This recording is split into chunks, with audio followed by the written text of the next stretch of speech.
Well, this is a delightful little proof with some interesting consequences. So we're given that line M is parallel to line N. Now, when we look at M and N, it doesn't appear as if the diagram was labeled correctly because they forgot to put these arrows on here to indicate that these lines are parallel.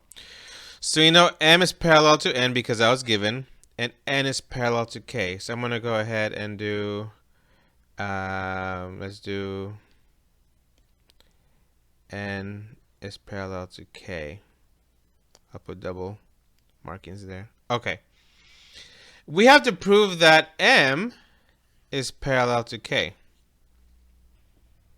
So let's do a paragraph proof. Because M is parallel to N, and they gave us these two angles 1 and 2, angle 1 and angle 2 are corresponding angles. And if these lines are parallel as it was given to us, then that means angle 1 is equal to angle 2.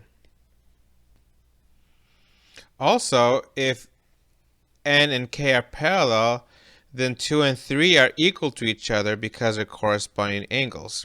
So because N is parallel to K, angle 2 is equal to angle 3, and that's again because they are corresponding angles. We know that angle 1 is equal to angle 2, and angle 2 equals angle 3, so we can say that angle 1 is angle 3 by the transitive property. Or if you want to do substitution property, that's also fine as well. But we've established then that angle 1 is equal to angle 3. So if angle 1 and angle 3 are equal to each other and they're corresponding angles, then by the corresponding angles converse theorem, we can state that M is parallel to K, and we're done with this proof. The big takeaway here was just keeping track of which lines are paired up with which lines and what angles they have. Keeping in mind as well that corresponding angles are equal or congruent to each other. You are invited to do this proof again, but do it as a 2-column proof. So a 2-column proof has statements and reasons like we usually do. So if you want to take this idea and reformat it as a 2-column proof, that would help your skills. Problem 4. Remember, anytime that we want to prove lines are parallel, there's 4 ways to do that. We prove them with either the corresponding angles converse, the alternate interior angles converse, the alternate exterior angles converse, or the consecutive interior angles converse. So we know that angle 1 and angle 2 are right angles, so that's given.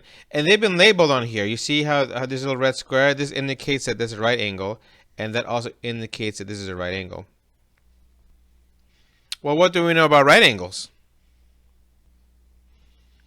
Well, we know that right angles are equal to 90 degrees, and all right angles are equal to each other. So angle 1 is 90 degrees, angle 2 is 90 degrees. But look at this, if, right, we don't know if these are parallel yet, but if these two lines were parallel, if M and line N were parallel, well, these two angles right here would be corresponding angles. And if both of these angles equal 90, that means both of them are equal to each other.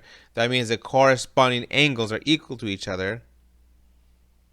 So that means by the corresponding angles converse theorem, if the corresponding angles are equal to each other, then the lines are parallel to each other. That was a nice little proof. And so we're done. The big takeaway on this one was, again, equals, right? We took a statement that didn't have any equals, and we went ahead and formed equals based on the definition. So we were given a right angle, and a right angle equals 90 degrees. And then we were able to show that based on their position, both of these angles are corresponding angles, and they are also equal to each other. That allows us to use the converse theorem to let us know that M is parallel to N. In problem 3, we show that if two lines are parallel to each other and one of those lines is parallel to another line, then something magical happens. So take some time to summarize that. And again, just a quick plug. Notice how many vocabulary words and definitions and theorems we use, and we keep adding more and more. So please consider making a list of all these things so you have them in one spot to use them.